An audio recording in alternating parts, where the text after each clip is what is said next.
आचार्य श्री नमोस्तु शशि जैन कानपुर से शंका कर रही हैं कि क्या जिनेंद्र भगवान की तरह जिनवाणी के दर्शन हम चावल के माध्यम से कर सकते हैं। चावल की पुंज कितनी चढ़ाना चाहिए, क्यों चढ़ाना चाहिए, कृपया शंका का समाधान करें। नमोस्तु आचार्य श्री। जिनवाणी माँ, जैसे मेरी माँ अपनी माँ बच्चे का हित चाहती है, ऐसी ही जिनवाणी जो होती है प्रत्येक भव्य जीवों का हित चाहती है। जो भी इस जिनवाणी माँ को पढ़ता है, इसकी विनय रखता है, इसके दर्शन करता है, उनके ज्ञान की वृद्धि होती है। ज्ञानावरणी दर्शनावरणी जो कर्म हैं उनका उदय कम होता है, अर्थात क्षय को प्राप्त होने लगते हैं। ये कर्म क्षय को प्राप्त होंगे जिनवाणी माँ की कृपा से। तो आप सब लोग जब भी मंदिर जाएं, जहाँ भी जिनवाणी विराजमान हो, जिनवाणी का अर्थ जिनेंद्र पूजा पाठ आदि नहीं। जो पूजा पाठ की पुस्तकें होती वो जिनवाणी की बात नहीं कह रहे। द्वासांग, क्या द्वासांग मतलब उसमें कर्णानुयोग हो, चरणानुयोग हो, द्रव्यानुयोग हो, प्रथमानुयोग हो। तो चारों अनुयोगों के जहाँ ग्रंथ विराजमान हैं वो हमारा जिनवाणी मंदिर है।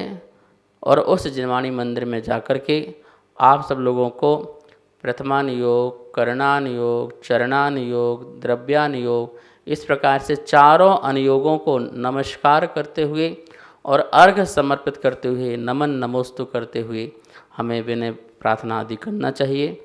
जिनवाणी स्तुति पढ़ना चाहिए। जा वाणी के ज्ञान से सूझे लोकालोक, शो वाणी मस्तक धरूं सदा देत हूँ धो। हे जिनवाणी भारती तोहे जपो दिन रैन, जो तेरी सरना धरे सो पावे सुख चैन। ऐसा नहीं कि सिर्फ प्रवचन के बाद ही ये बोलना है, कि शास्त्र स्वाध्याय के बाद ही ये बोलना है। जिस समय आप शास्त्र आगम के दर्शन करने जाते हैं वहाँ भी आप बोलें।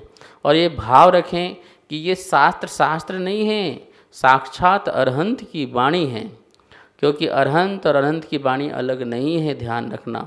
जैसे समोषण में भगवान वाणी खिड़ते थे, उन्हीं की वाणी को लिपिबद्ध करके सामने रखा गया है। तो हमें महसूस होना चाहिए कि जैसे साक्षात जिनेंद्र भगवान, महावीर भगवान ही हमारे सामने बैठे हों। ऐसी भावना से हमें अक्षत जो पुंज है वो 4 जगह चढ़ाते हुए, चारों अनुयोगों के प्रति विनय भाव रखते हुए और चारों अनुयोगों की ज्ञान की प्राप्ति हेतु, आत्मकल्याण की भावना हेतु इस प्रकार से जिनवाणी माँ के दर्शन बैठ करके करना चाहिए। आचार्य श्री नमोस्तु प्रमोद सेठी उज्जैन मध्य प्रदेश से शंका कर रहे हैं कि मैं किसी का बुरा नहीं चाहता, फिर भी कभी कभी मन में दुर्भावना आ जाती है। तो क्या दुर्भावना से बचने के लिए कौन सी भावना पढ़ें या कैसा कार्य करें या क्या विचार मन में लाना चाहिए जिससे दुर्भावना से बचाव हो और पुण्य का आश्रय हो। कृपया शंका का समाधान करें। नमोस्तु आचार्य से। दुर्भावना, देखिए दुर्भावना जो होती है वो आदमी को बहुत ही खोखला कर देती है। जैसे दीमक लकड़ी को खोखला कर देती है, ऐसी दुर्भावना आदमी को चिंताओं में डाल देता है। कभी भी किसी भी व्यक्ति के प्रति बुरे भाव नहीं लाना चाहिए। मेरी भावना हमारे यहाँ लिखी हुई है पंडित जुगल किशोर जी के द्वारा, और उससे मेरी भावना को पढ़ना चाहिए। जो व्यक्ति मेरी भावना को सच्चे मन से पढ़ेगा वो कभी भी दुर्भावना नहीं ला सकता है। रहे सदा सत्संग होने का आदि कैसी कैसी बातें लिखी हुई हैं। सज्जन पुरुषों की संगति हो और फैले परस्पर प्रेम, सदा जीवों में हमेशा प्रेम फैले, ऐसी बंगल भावना की गई हो। जगत में शांति हो, लोगों में शांति हो, मन में शांति हो, ऐसा भाव जब आता है तो हमारी दुर्भावनाएं निकल जाती हैं। और दुर्भावनाओं से हमें फल क्या मिलता है? क्या किसी के बुरे विचारने से आप क्या किसी का बुरा बिगाड़ सकते हो? नहीं बिगाड़ सकते हो। जब तक सामने वाले का पाप कर्म का उदय नहीं आएगा, आप कितनी भी दुर्भावनाएं करते रहना, सामने वाले का कुछ बिगड़ता नहीं है। इसलिए हम अपनी भावनाओं को शुद्ध करें। भावनाएं बहुत होती हैं। देखिए 12 भावनाएं, आप 12 भावनाओं का चिंतन कीजिए। जिस दिन 12 भावनाओं के चिंतन में लग जाओगे तो सारी दुर्भावनाएं दूर हो जाएंगी और एक आत्म भावना ही सामने खड़ी हो जाएगी। हमारे जीवन में आत्म भावना, समाधि भावना, मेरी भावना, 12 भावना, ये जो हैं, ये सारी की सारी भावनाएं होना चाहिए, जिससे हमारा भी कल्याण हो, हमारे पास आसपास रहने वाले व्यक्तियों का भी कल्याण हो। ऐसी भावना से चलना चाहिए। दुर्भावनाएं व्यक्ति की एक मानसिक जो है कमजोरी है, जिसके कारण व्यक्ति जो है दूसरों की बुराई, दूसरों का बुरा सोचना, दूसरों का अहित करना आदि भाव रखता है, जो कि गलत है। कर्म सिद्धांत के अनुसार जो ऐसा करता है तो उसके जीवन में भी इसी प्रकार का ही घटना घटती है। अगले भाव में लोग तुम्हारे प्रति दुर्भावनाएं रखेंगे और तुम जो है बहुत दुखी होगे। इसलिए सुखी होने का ही उपाय है, अच्छी भावनाओं को प्रेषित करें।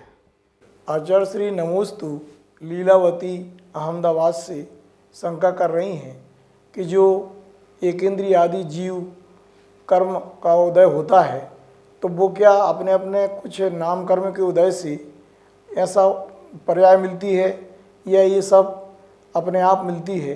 कृपया आगम के अनुसार शंका के समाधान करें। नमोस्तु आचार्य श्री। स्थावर नाम कर्म और त्रस नाम कर्म, ये दो नाम कर्म की प्रगतियों में हैं।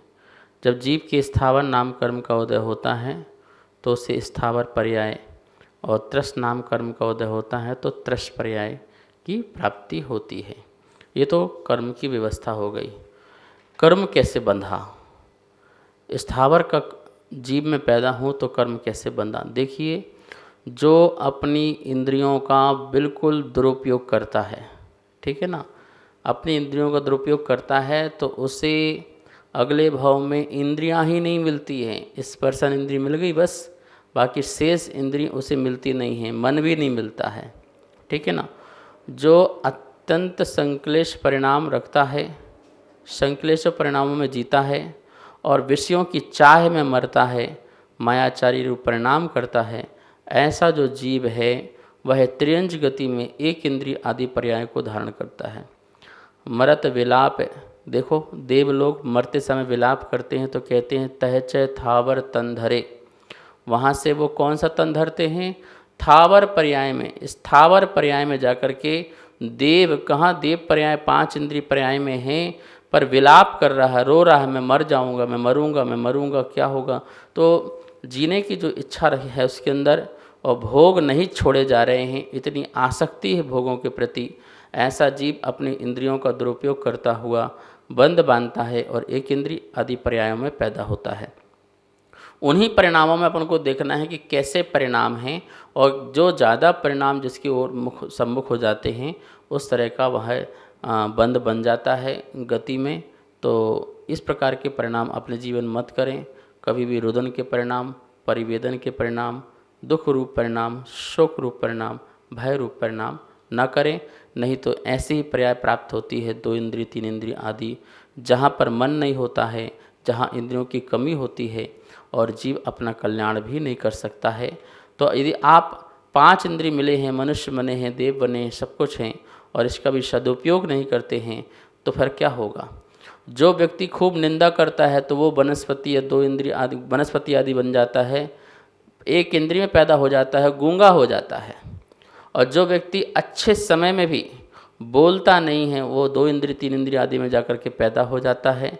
तो देखो कैसे कैसे एक एक इंद्रियों का अपन दुरुपयोग करते हैं, जिससे फिर हमें इंद्रियां ही प्राप्त नहीं होती हैं, और होती भी हैं तो वो किसी काम की भी नहीं रहती हैं। ऐसी पर्याय में जन्म नहीं लेना है, इस बात का ध्यान रखना है। इसलिए अपने मुख से कभी निंदा की बातें मत करो, इन कानों से कभी बुराई मत सुनो, इन आँखों से कभी बुरा मत देखो, और जो भी करना है अच्छा करना है, बढ़िया करना है, इस बात का ध्यान रखना है। सभी को सादर जय जिनेंद्र। पूज्य गुरुदेव के मुखारविंद से आप सभी की शंकाओं का नित्य समाधान आगम के अनुसार किया जा रहा है, और ये इसका प्रसारण आदिनाथ टीवी चैनल के माध्यम से हो रहा है। अगर आपके मन में किसी भी प्रकार की कोई भी शंका है तो आप हमें नीचे दिए गए नंबर पर बेझिझक भेज सकते हैं, और आपकी शंका का समाधान पूज्य गुरुदेव के मुखारविंद से आदिनाथ टीवी चैनल के माध्यम से किया जाएगा। तो आप हमें अपनी शंकाएं भेजें और पूज्य गुरुदेव के मुखारविंद से अपना समाधान पाएं और अपनी शंका का समाधान करें। जय जिनेंद्र। इस कार्यक्रम के पुण्यार्चक थे